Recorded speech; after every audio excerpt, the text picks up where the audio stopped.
देखिए, मैं आपसे एक सिंपल सा क्वेश्चन पूछती हूँ कि क्या आप भी अभी से एग्जाम की टेंशन ले रहे हो और ये इस चीज़ से कंफ्यूज हो कि हमें क्या पढ़ना है और क्या नहीं पढ़ना और कैसे पढ़ना है। So welcome to my channel. और आज हम इसी बात पर डिस्कस करने वाले हैं कि हमें क्या पढ़ना चाहिए और क्या नहीं पढ़ना चाहिए और कैसे पढ़ना चाहिए। तो आपको थंबनेल देखकर आइडिया लग गया होगा कि आज हम बात करने वाले हैं चीट कोड के बारे में और गैस पेपर के बारे में। तो आपको इन दोनों से रिलेटेड इन्फॉर्मेशन मिलने वाली है आज इस वीडियो में। तो आज मैं आपके साथ वही रियल चीट कोड शेयर करने वाली हूँ जो आपकी प्रिपरेशन को कम्प्लीटली चेंज कर देगा और आपको ये कॉन्फिडेंस दिलाएगा कि एग्जाम्स ईजी होते हैं और आसानी से टैकल किए जा सकते हैं। तो चलिए शुरू करते हैं। सो गाइज, ये प्रॉब्लम हर स्टूडेंट फेस करता है और स्पेशली कॉलेज स्टूडेंट कि हमें पेपर में क्या पढ़ना चाहिए और कैसे पढ़ना चाहिए। तो आज मैं बात करने वाली हूँ ओनली बीए और बीए ऑनर्स से रिलेटेड इन्फॉर्मेशन के बारे में, क्योंकि मुझे बीएससी और बीकॉम का एक्सपीरियंस नहीं है और मैं बीए के अंदर मेरा खुद का एक्सपीरियंस शेयर करूंगी आपके साथ, क्योंकि मैं भी बीए ऑनर्स से हूँ, हिस्ट्री से। सो मैं आपको मेरा एक्सपीरियंस शेयर करूंगी जो मैंने अभी तक यूज़ किया है। सो ओनली बीए वालों के लिए होगा ये वीडियो। अगर किसी बीएससी वाले को देखकर हेल्प मिलती है तो बहुत अच्छी बात है, लेकिन मैंने फोकस किया है कि मैं बीए वालों के लिए फोकस करूँ इस वीडियो के अंदर। सो बीए वालों, आज आपकी प्रॉब्लम का सोल्यूशन निकालते हैं। सबसे पहले मैं आपसे एक ऑनेस्ट बात बोलना चाहती हूँ कि आपको बीए और बीए ऑनर्स के अंदर टॉपर नहीं आना है और आप 90% केस में टॉपर आ भी नहीं सकते, क्योंकि 80% लाने वाला कॉलेज में टॉपर कहलाता है। ये स्कूल लाइफ की तरह नहीं होता कि आपको 90-95 आनी चाहिए। 80% में टॉपर कहलाता है किसी भी स्ट्रीम में या ऑनर्स में परसेंटेज लाने वाला। पर 80% बहुत रेयर केस होता है कि किसी की बनती है। सो बेसिकली 70 to 75 वरी करते हैं स्टूडेंट्स परसेंटेज के अंदर, और इसके अंदर परसेंटेज का इम्पोर्टेंस ज़्यादा नहीं है, क्योंकि कॉलेज के अंदर एग्जाम्स सेमेस्टर्स में डिवाइड है। तो सेमेस्टर के अंदर आपको परसेंटेज नहीं मिलती है, आपको ग्रेड मिलती है और ग्रेड के अंदर आपको ए और बी लानी होती है। ए और बी दोनों अच्छी मानी जाती है। सी में आपको थोड़ा बैक लगने का खतरा होता है, बाकी ए और बी बहुत अच्छी होती है। और जब आप 3 साल की ग्रेजुएशन कंप्लीट करते हो कंबाइन, तो इन सब की कंबाइन रिजल्ट को मिलाकर आपकी एक डिग्री बनती है। उसके ऊपर लिखा होता है कि आप बीए या बीए ऑनर्स से पास हो और आपने ये डिग्री प्राप्त कर ली है। उसके अंदर परसेंटेज का कोई मेंशन नहीं होता, ग्रेड के बारे में कोई मेंशन नहीं होता है, कुछ भी नहीं होता है। ओनली आपके लिखा होता है कि आप पास हो और आपको ये डिग्री मिली है। तो इस अकॉर्डिंग आपको ओनली ए और बी ग्रेड पे ध्यान देना है कि आपको 70-75% बहुत अच्छी मानी जाती है, सफिशिएंट। सो मैं आपको इन सब इन्फॉर्मेशन के बारे में इसलिए बता रही हूँ क्योंकि कई स्टूडेंट्स को इनके बारे में नहीं पता होता है और फिर वो कमेंट्स में पूछते हैं कि दी आपने बताया ही नहीं कि परसेंटेज होती है या सेमेस्टर वाइज के अंदर ग्रेड मिलती है, परसेंटेज मिलती है। इसलिए मैंने कंप्लीटली इसको पैटर्न को डिवाइड करा है कि आपको हर चीज़ के बारे में इन्फॉर्मेशन दूंगी कि एग्जाम के अंदर ग्रेड मिलती है या फिर परसेंटेज मिलती है, एग्जाम के अंदर कितने मार्क्स के एग्जाम होते हैं, कौन कौन से होते हैं, कितने एग्जाम्स में कैटेगरी डिवाइड है। तो मैं हर चीज़ के बारे में एक्सप्लेन करूंगी और चीट कोड के बारे में बताऊंगी और गेस्ट पेपर के बारे में बताऊंगी। तो मैंने कंप्लीट इसको स्टेप बाय स्टेप डिवाइड कर रखा है पूरे वीडियो को। सो अब हम बात करने वाले हैं एग्जाम के लिए क्या और कैसे प्रिपेयर करना है। तो आपको सबसे पहले समझना है कि एग्जाम का पैटर्न क्या है और एग्जामिनर क्या चाहते हैं आपसे और एग्जामिनर क्या चाहते थे, मतलब पहले पेपर में उन्होंने क्या दिया है और अब वो क्या देंगे। तो इस चीज़ पर आपको फोकस करना है और आपको इस चीज़ को देखना है कि ये पैटर्न क्या है, समझना है आपको पैटर्न को। फॉर एग्जाम्पल मैं आपको बता दूं, जैसे मेरा हिस्ट्री का पेपर है। सो मेरे एग्जाम के अंदर अगर मैं उसके प्रीवियस जस्ट एक साल पहले के पेपर को देखूं तो उसके अंदर एग्जामिनर फोकस कर रहा है कि हाँ मुझे फैक्चुअल क्वेश्चन भी चाहिए, मुझे एनालिटिकल क्वेश्चन भी चाहिए और मैं आपको डिमांड करूंगा कि आप फैक्चुअल, एनालिटिकल और क्रिटिकल को कंबाइन करके प्रिपरेशन करो एग्जाम की। तो मैंने इन तीनों की कंबाइन प्रिपरेशन करी थी और इसलिए चीट कोड और गेस्ट पेपर बनाना ईजी हो जाता है और एग्जाम को प्रेडिक्ट करना भी ईजी हो जाता है। और अगर मैं प्रीवियस मतलब पीवाईक्यू को देखूं, जस्ट एक साल पहले का देखना होता है, इसमें इतना टिपिकल नहीं होता है, जस्ट एक साल जस्ट पहले का। तो उसमें फोकस करना होता है कि जो अभी पूछा गया है ना एक साल पहले, तो उससे जस्ट नेक्स्ट पार्ट ही पूछा जाएगा। मतलब सेम रिपीट होने के चांस बहुत कम होते हैं कि सेम ही रिपीट हो जाए, पर पैटर्न सेम होता है कि हाँ जिस पैटर्न में पूछा गया उसी पैटर्न में नेक्स्ट ईयर भी पूछा जाएगा। तो इस चीज़ का आपको ध्यान रखना होगा जो भी आपका सब्जेक्ट रहेगा। सो आपके एग्जाम की बात करते हैं आप बी और बी ऑनर्स के अंदर। तो आपके एग्जाम्स 120 मार्क्स के होते हैं। इनमें अलग अलग कैटेगरी होती है। जैसे आपके 3 मेन सब्जेक्ट होते हैं जो आप एग्जाम में जब एडमिशन लेते हो तब आप चूज़ करते हो, तो वो तीनों सब्जेक्ट 120 मार्क्स के होते हैं। उसके अलावा 3 अदर सब्जेक्ट होते हैं जो कैटेगरीज होती है, जैसे AEC, SEC और VAC। तो AEC का मतलब होता है एबिलिटी एनहेंसमेंट कोर्स, जिसके अंदर आपके हिंदी और इंग्लिश कंपलसरी आते हैं। और SEC होता है स्किल एनहेंसमेंट कोर्स। इसके अंदर आपको एक एक्स्ट्रा सब्जेक्ट दिया जाता है फॉर जस्ट मतलब एक 120 मार्क्स का नहीं होता उसका एग्जाम, ओनली 40 मार्क्स का ऑब्जेक्टिव पेपर होता है उसका, लेकिन as a extra subject add किया जाता है आपके। एक होता है आपके VAC value added course. Value added course का एग्जाम नहीं होता है फर्स्ट और सेकंड सेम के अंदर, क्योंकि उसके अंदर जो आपको सब्जेक्ट के प्रोवाइड किए जाते हैं चूज़ करने के लिए, उनका आपको सिर्फ या तो फाइल सबमिट करवानी है या फिर आपको ओनली ज्वाइन करना है उस कैटेगरी को, और वो आपका एग्जाम में मार्क्स ऐड कर दिए जाते हैं। तो इसके अंदर बात करते हैं कि AEC की फर्स्ट। तो AEC के अंदर आपके एबिलिटी एनहेंसमेंट कोर्स के अंदर हिंदी और इंग्लिश आएगा कंपलसरी, जो आपके फर्स्ट और सेकंड सेमेस्टर के अंदर आएगा। अगर आपने फर्स्ट सेकंड सेमेस्टर में पास कर लिया तो थर्ड सेमेस्टर में नहीं आएगा, और अगर आपने नहीं किया पास तो भी ये थर्ड सेमेस्टर में नहीं आएगा। बस डिफरेंस ये होगा कि थर्ड सेमेस्टर में आपके जो एग्ज़ाम आप पास नहीं कर पाए या जिसमें बैक लग गई वो आपके ऐड हो जाएगा एक्स्ट्रा। जैसे थर्ड सेमेस्टर में अगर आपके 6 एग्जाम लग रहे हैं तो एक इसका ऐड होके 7 लगेंगे, तो जब भी आपके बैक लगती है तो एक एग्जाम आपके एक्स्ट्रा ऐड हो जाता है नेक्स्ट सेमेस्टर के अंदर। वो आपको मतलब ऐसे नहीं होता कि उसकी जगह आपको दूसरा देना पड़ेगा, वो आपको बैक वाला ही पेपर एक्स्ट्रा ऐड होता है आपके। फिर बात करते हैं आपके जो आपके AEC के एग्ज़ाम होते हैं वो 50 या 40 मार्क्स के होते हैं, ये 120 के नहीं होते हैं। 120 के सिर्फ 3 एग्जाम होते हैं जो आपके मेन एग्जाम है। और अब बात करते हैं SEC की स्किल एनहेंसमेंट कोर्स। ये इसके अंदर अलग अलग होते हैं, जैसे फर्स्ट सेमेस्टर में आपको डिजास्टर मैनेजमेंट लेना होगा, सेकंड के अंदर आपको लर्निंग लाइफ स्किल लेना होगा, थर्ड के अंदर आपको एनवायरनमेंट मैनेजमेंट लेना होगा, फोर्थ के अंदर आपको साइबर सिक्योरिटी लेना होगा। तो ऐसे अलग अलग सब्जेक्ट मिलते हैं आपको, और इसके अंदर आपके 40 मार्क के ऑब्जेक्टिव पेपर होते हैं। और इसके बाद बात करते हैं VAC की वैल्यू एडेड कोर्स की। तो वैल्यू एडेड कोर्स के अंदर होता है आनंदम, NCC और NSS। आप इन तीनों में से कुछ भी चूज़ कर सकते हो, आनंदम, NCC, NSS। तो मैंने चूज़ की थी आनंदम, तो मेरे फर्स्ट और सेकंड सेमेस्टर में आनंदम थी। आनंदम का ये रूल है कि आनंदम आप सिर्फ 2 ही सेमेस्टर में ले सकते हो, या तो वो फर्स्ट और सेकेंड हो या वो फर्स्ट और थर्ड हो। अगर आपने फर्स्ट और सेकेंड में आनंदम ले ली तो थर्ड के अंदर आपको एग्जाम वाले पेपर लेने होंगे। जैसे इसके बाद आते हैं इलेक्ट्रो लिटरेसी के बाद आता है कंटेंट राइटिंग। तो आपके एग्जाम वाले शिफ्ट हो जाता है वो पेपर। जैसे आनंदम का एग्जाम नहीं होता, लेकिन इलेक्ट्रो लिटरेसी का 40 मार्क्स का ऑब्जेक्टिव पेपर होता है। फिर आता है कंटेंट राइटिंग, तो कंटेंट राइटिंग का भी पेपर होता है, लेकिन आनंदम का नहीं होता, इसलिए 2 बार ली जाती है आनंदम सेमेस्टर के अंदर, जिसके आपके डायरेक्ट मार्क्स जाते हैं और उसमें आपको कोई एग्जाम नहीं देना होता है। तो अब बात करते हैं थर्ड सेमेस्टर, क्योंकि थर्ड सेमेस्टर में पैटर्न चेंज हो जाता है। थर्ड सेमेस्टर के अंदर आपको AEC नहीं देना होता, AEC आपका हट जाता है। AEC की जगह आपके आता है MDC मल्टी डिसिप्लिनरी कोर्स, जो आपके 80 नंबर का होता है। क्योंकि AEC के अंदर 2 पेपर थे आपके, हिंदी और इंग्लिश, और दोनों कंबाइन 40 मार्क्स के 80 मार्क्स के थे। तो MDC जब पेपर आपके ऐड होता है AEC की जगह, तो वो 80 मार्क्स का होता है दोनों का कंबाइन। तो एक MDC सब्जेक्ट लेना होता है आपको। जैसे मेरे और MDC सब्जेक्ट की ये कंडीशन होती है कि आपके पास जो पहले से सब्जेक्ट है उसके अलावा आपको एक डिफरेंट सब्जेक्ट चूज़ करना होता है। जैसे मेरे पास हिस्ट्री और पॉलिटिकल थी, तो मैंने सोशोलॉजी ली है। मैं हिस्ट्री नहीं ले सकती, मैं पॉलिटिकल नहीं ले सकती MDC के अंदर।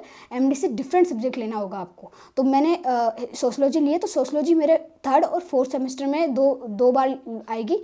उसके बाद पैटर्न वापस चेंज होगा। तो ऐसे 2 सेमेस्टर में अलग अलग एक्स्ट्रा सब्जेक्ट ऐड होते हैं। तो सिर्फ जो एक्स्ट्रा सब्जेक्ट ऐड होंगे आपके, उनमें चेंजेस होते हैं, लेकिन आपके जो 3 मेन सब्जेक्ट होते हैं वो फिक्स रहते हैं। वो 6 सेमेस्टर तक सेम होते हैं, लेकिन जो चूज़ करने वाले पेपर होते हैं AEC, SEC या फिर VAC, वो अलग अलग कैटेगरी में डिवाइड होते चले जाते हैं और अलग अलग सब्जेक्ट आते हैं नए नए।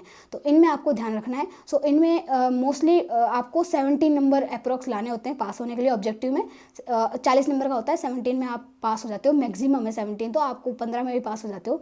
सो ये आपके होते हैं वैल्यू एडेड वाले मतलब एक्स्ट्रा कैटेगरी ऐड वाले सब्जेक्ट्स। तो ये हमने कंप्लीट डिवाइड कर दिया एग्जाम्स को, कि एग्जाम्स कैसे किस पैटर्न में कितने मार्क्स के होते हैं। तो अब हम बात करेंगे नेक्स्ट टॉपिक पर। और ये जो मैंने कैटेगरीज बताई एग्जाम की, AEC, SEC, VAC, MDC, तो ये रेगुलर और नॉन रेगुलर के सेम होते हैं, इनमें कोई डिफरेंस नहीं होता। ये रेगुलर के भी होंगे और ये नॉन रेगुलर के भी होंगे। डिफरेंस सिर्फ ये होता है रेगुलर और नॉन रेगुलर में, कि रेगुलर के मिड टर्म एग्जाम होते हैं, नॉन रेगुलर के मिड टर्म एग्जाम्स नहीं होते हैं। अब बात करते हैं एग्जाम के लिए कि क्या और कैसे पढ़ना है, क्योंकि ये मेन टॉपिक है। और इससे पहले मैंने सिर्फ आपको बताया है कि एग्जाम्स क्या होते हैं, कितनी कैटेगरी में डिवाइड होते हैं। तो क्या पढ़ना है इस टॉपिक के लिए, आपको सबसे पहले आरयू की वेबसाइट पर जाना है, मतलब राजस्थान यूनिवर्सिटी की वेबसाइट पर। फिर उसके अंदर आपको सिलेबस के अंदर जाना है। सिलेबस में आपको लेटेस्ट 26-27 वाला सिलेबस की कैटेगरी मिल जाएगी। उसमें आपको आपके सारे सब्जेक्ट्स मिल जाएंगे, AEC, VAC और आपको MDC, सारे कैटेगरी वहाँ पे मिल जाएगी। आपको सारे सब्जेक्ट्स मिल जाएंगे। उसके अंदर आपको सिलेबस लेना है, पर आपको ध्यान रखना है कि वहाँ पे सबके सिलेबस अवेलेबल होते हैं। जैसे डम्ब एंड डीफ जो होते हैं उनके सिलेबस होते हैं, ऑनर्स के अलग होते हैं, पास कोर्स के अलग होते हैं। जैसे हिस्ट्री में ऑनर्स का सिलेबस अलग होगा तो पास कोर्स का अलग होगा। तो आपको ध्यान रखना है कि आपको सिलेबस कैसे निकालना है, और आपका ही सिलेबस होना चाहिए। अगर आप ऑनर्स का सिलेबस निकालते हो तो ऑनर्स के सिलेबस में फर्स्ट सेमेस्टर, फिर एक एग्ज़ाम, फिर फर्स्ट सेमेस्टर के अंदर ही दूसरे पेपर का एग्ज़ाम होता है, तो 2 एग्ज़ाम होते हैं। तो ऐसे आपके पास कोर्स के अंदर एक सेमेस्टर में एक ही एग्ज़ाम होता है। तो ये इनका डिफरेंस होता है। तो आप ध्यान रखना इस चीज़ का कि ऑनर्स में 2 पेपर होते हैं एक सेमेस्टर के, और पास कोर्स में 1 पेपर होता है। तो वो अलग अलग सिलेबस होता है दोनों का। और अब बात करते हैं, सिलेबस आपको मिल गया तो अब आपको पढ़ना कैसे और क्या पढ़ना है। तो सिलेबस मिलने के बाद आप या तो सीरीज़ प्रीफर कर सकते हो या फिर गेस्ट पेपर प्रीफर कर सकते हो। तो मेरे केस में मैंने स्टार्टिंग में सीरीज़ प्रीफर की थी, पर फिर मुझे सही नहीं लगी। सीरीज़ थोड़ी लेंदी होती है, तो मैंने गेस्ट पेपर बनाना स्टार्ट कर दिया और मैंने गेस्ट पेपर ही प्रेफर किए, क्योंकि गेस्ट पेपर चीट कोड पे बेस्ड होते हैं और ये प्रिडिक्टेबल होते हैं। ये पेपर को कम्प्लीटली प्रिडिक्ट कर लेते हैं और आपका मोस्टली 80 to 85% पेपर गैस हो चुका होता है और एग्जैक्टली वही आता है जो आपने गैस पेपर के अंदर आप पढ़ के गए हो। सो इस चीज़ पर अपन डीपली बात करते हैं कि चीट कोड क्या होता है और पेपर को प्रिडिक्ट कैसे करते हैं और गैस पेपर कैसे बनाते हैं और किस हेल्प से बनाते हैं और कहाँ से बनता है। ये कि गैस पेपर ऐसे तो नहीं है कि आप गैस पेपर आपको कहीं से मार्केट से मिल जाएगा, वो आपको खुद बनाना पड़ेगा। तो इस पे बात करते हैं डीपली। तो इसके लिए आपको सबसे पहले आपका सिलेबस खोलना है। जैसे मेरा हिस्ट्री का सिलेबस था, तो उस सिलेबस के अंदर मिलेगी आपको 4 यूनिट। तो 4 यूनिट के अंदर आपको ध्यान रखना है कि आपको 4 यूनिट में कौन कौन सा सिलेबस है। तो आपका जो एग्जाम पैटर्न होता है, तो आपको एक PYQ या प्रीवियस ईयर क्वेश्चन लेना है। किसी से भी, आप सीनियर से, कॉलेज में किसी से भी ले सकते हो। प्रीवियस ईयर मिल जाएगा आपको पेपर। तो प्रीवियस ईयर पेपर में आपको देखना है कि आपका जो सिलेबस है उस पैटर्न में ही आपका पेपर है। मतलब फर्स्ट आपका अगर आप जो 120 मार्क्स का एग्जाम होगा उसमें स्टार्टिंग के 2 मार्क्स वाले क्वेश्चन होते हैं। फिर होते हैं आपके 2 अटेंड करने होते हैं, 4 में से आपको 2 अटेंड करने होते हैं, मतलब 20 मार्क्स के वो हो गए। फिर होते हैं 20 मार्क्स के 4 क्वेश्चन। तो ये टोटल मिला के आपके 120 मार्क्स के हो गए। तो जो स्टार्टिंग के 10 जो क्वेश्चंस होते हैं 2 मार्क्स वाले, तो ये 2 मार्क्स वाले फैक्चुअल क्वेश्चंस होते हैं और ये मतलब 50% प्रिडिक्टेबल होता है, 50% नहीं होते हैं, वो मैं आपको बाद में बताऊंगी। अब बात करते हैं पार्ट बी के अंदर। जो पार्ट बी में आते हैं 10 नंबर वाले क्वेश्चन, 4 आएंगे, 4 में से आपको 2 करना है। तो वो जो 4 क्वेश्चन आते हैं वो होते हैं, जैसे यूनिट फर्स्ट में से एक क्वेश्चन आएगा, यूनिट सेकंड में से एक क्वेश्चन आएगा, यूनिट थर्ड में से एक क्वेश्चन आएगा, यूनिट 4 में से एक क्वेश्चन आएगा, और ऐसे आपको 4 यूनिट में से 4 क्वेश्चन आएंगे और आपको 2 करने हैं। तो इसका मतलब आपको सिर्फ 2 ही यूनिट तैयार करनी है 10 मार्क्स वाले के लिए। तो अब बात करते हैं नेक्स्ट 20 मार्क्स वाले। 20 मार्क्स वाले मिलेंगे आपको 4 के अंदर 4 यूनिट आएगी। जैसे फर्स्ट जो पार्ट सी के अंदर क्वेश्चन होगा वो फर्स्ट यूनिट में से 2 क्वेश्चन आएंगे, ऑप्शन में होंगे दोनों। फिर सेकंड क्वेश्चन होगा जो पार्ट सी का, वो सेकंड यूनिट से आएगा, उनमें 2 क्वेश्चन होंगे और आपको एक ऑप्शन करना है।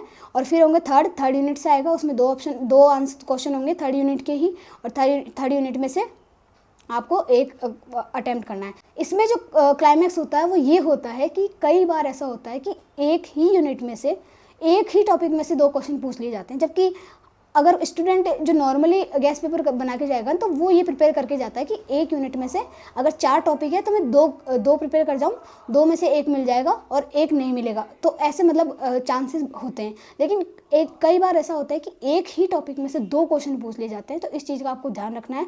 ये ऐसा तब होता है जब कोई टॉपिक मोस्ट इंपॉर्टेंट होता है, कि मतलब उसमें से तो पूछ सकते हैं। जैसे हमारे साथ ऐसा हुआ था हिस्ट्री के अंदर कि लास्ट यूनिट में हमारे 2 राइटर थे। दोनों राइटर के बारे में दोनों ने विमेंस के बारे में बताया था। तो हमने क्या किया था, फर्स्ट राइटर को प्रीफर किया था पढ़ना, कि फर्स्ट को पढ़ के जाते हैं। जो ऑप्शन में दो क्वेश्चन आएंगे और दोनों 2 राइटर है तो एक अटेम्प्ट कर लेंगे। लेकिन हमने फर्स्ट पढ़ के गए थे और फर्स्ट राइटर के ही 2 क्वेश्चन आए थे। तो आप समझ सकते हो कि फर्स्ट राइटर इंपॉर्टेंट थे, इसलिए हमने उनको पहले प्रेफर किया। सेकंड, उसी राइटर के बारे में 2 क्वेश्चन पूछे थे और जो सेकंड राइटर था उससे रिलेटेड एक भी क्वेश्चन नहीं आया। और जिसने सेकंड राइटर प्रेफर किया था पढ़ना कि मैं सेकंड प्रेफर कर लेती हूँ, फर्स्ट छोड़ देती हूँ, तो उनका क्वेश्चन छूट गया था, उन्होंने नहीं किया, वो नहीं कर पाए क्वेश्चन को। तो इसलिए आपको फोकस करना है कि गैस पेपर बनाना इतना भी ईजी नहीं होता, आपको ध्यान रखना होता है इस चीज़ के बारे में।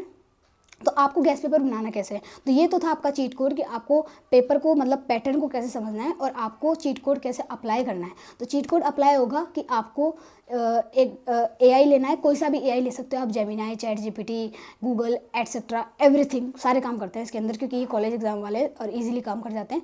आपका सिलेबस डालना है उसके अंदर, आपके सिलेबस को डालने के बाद उसको बोलना है कि इसमें से 20 मोस्ट इंपॉर्टेंट क्वेश्चंस निकाल के दो मुझे, क्योंकि वो उसका ये पैटर्न होता है कि वो समझता है कि उसको आपको बोलना है कि राजस्थान यूनिवर्सिटी से के अकॉर्डिंग मेरा ये सब्जेक्ट है और मेरा ये सेमेस्टर है, तो ये मेरा सिलेबस है, तो इसके अंदर मेरे को 20 मोस्ट इंपॉर्टेंट क्वेश्चन निकाल के दो। तो आपको 20 मोस्ट इंपॉर्टेंट क्वेश्चन निकाल के देगा। आपको क्या करना है, आपको जो प्रीवियस ईयर क्वेश्चन है उससे आपको कंपेयर करना है, वो जो पेपर निकाल के देगा 20 क्वेश्चन का, कि जो अभी क्वेश्चन आए हैं प्रीवियस ईयर में जस्ट उससे नेक्स्ट वाले टॉपिक के होने चाहिए, वो सेम टॉपिक के मैच नहीं होने चाहिए। कई बार होता है कि मैच हो जाते हैं क्वेश्चन, जैसे मान लो अगर इस बार पूछा है कि आपसे कि हिस्ट्री के बारे में बताती हूँ मैं, अगर मान लो इस बार पूछा है आपसे कि गौतमीपुत्र सतकर्णी के बारे में बताइए, तो इसका मतलब ये नहीं कि वो नेक्स्ट पेपर में भी ये पूछेगा कि गौतमीपुत्र सतकर्णी के बारे में बताइए। वो ऐसे पूछ सकता है कि सतवाहन डायनेस्टी के एडमिनिस्ट्रेशन के बारे में बताइए। तो ज़रूरी नहीं है कि वो सेम पूछेगा, लेकिन पूछेगा सतवाहन डायनेस्टी के बारे में ही, ये कन्फर्म है।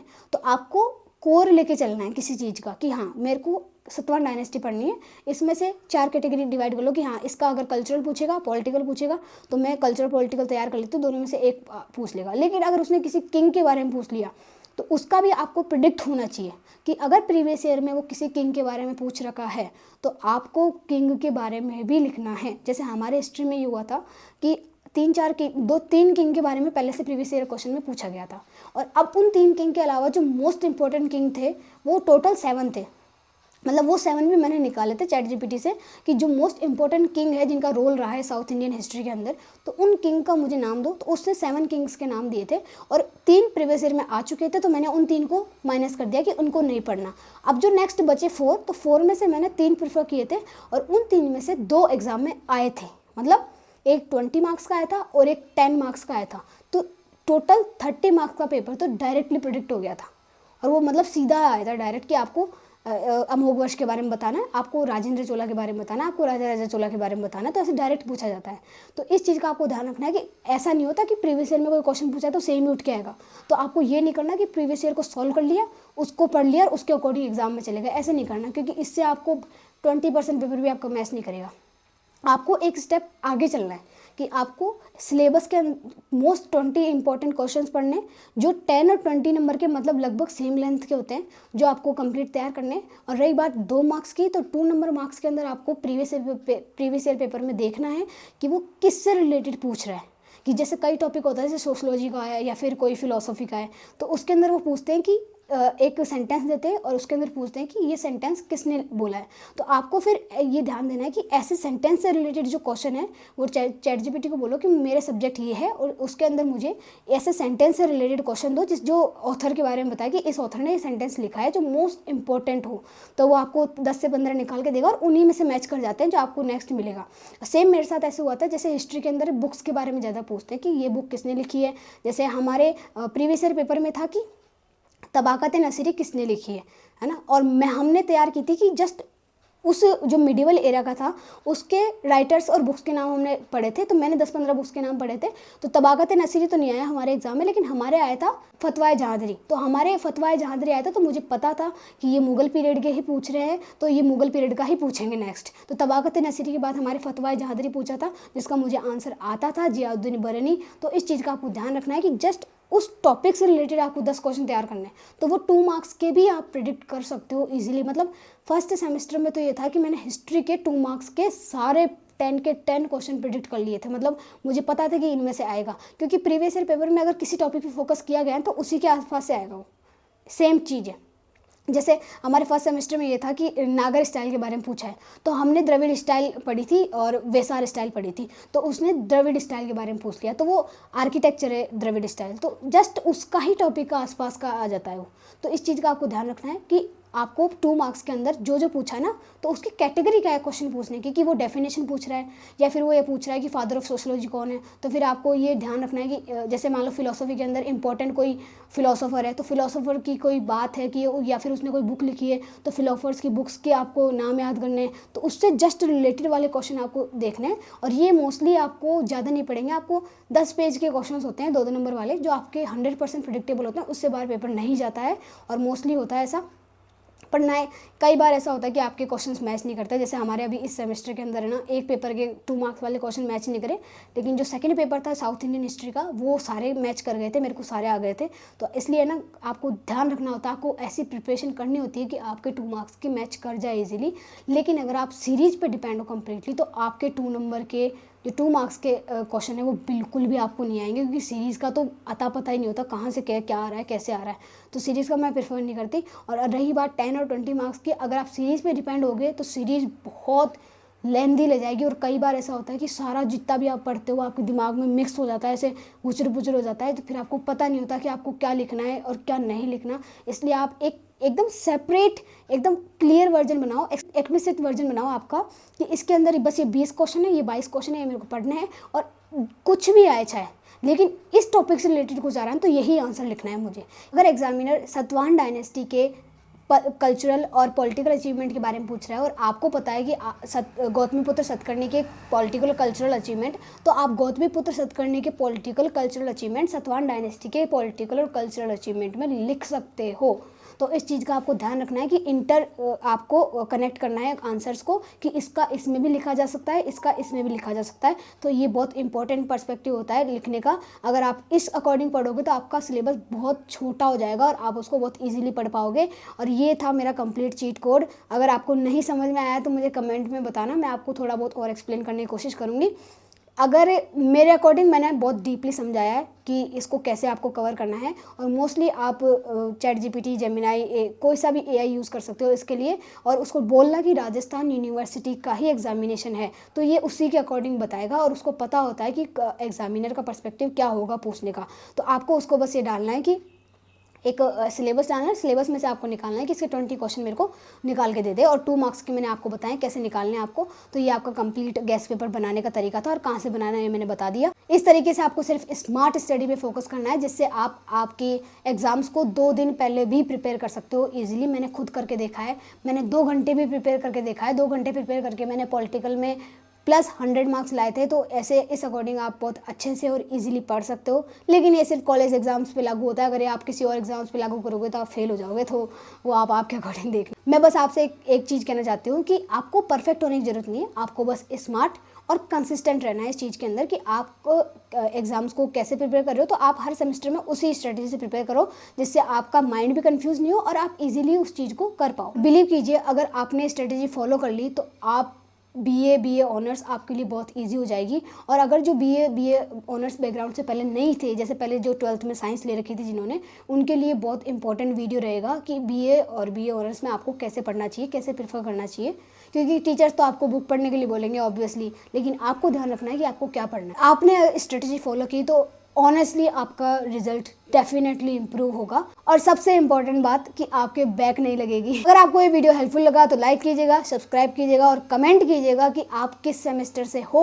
और अगर आपको वीडियो में कोई पार्ट समझ में नहीं आया तो आप कमेंट में पूछ सकते हो, मैं अवेलेबल हूँ, मैं हर कमेंट का रिप्लाई देने की कोशिश करूँगी। तो जितना हो सके आप कमेंट में क्वेश्चन पूछ सकते हो, आपका पर्सनली आपको 1-to-1 आपको गाइडेंस मिल जाएगी इससे रिलेटेड। और सब्सक्राइब करना मत भूलना। आपसे मिलते हैं नेक्स्ट वीडियो के अंदर। Bye bye.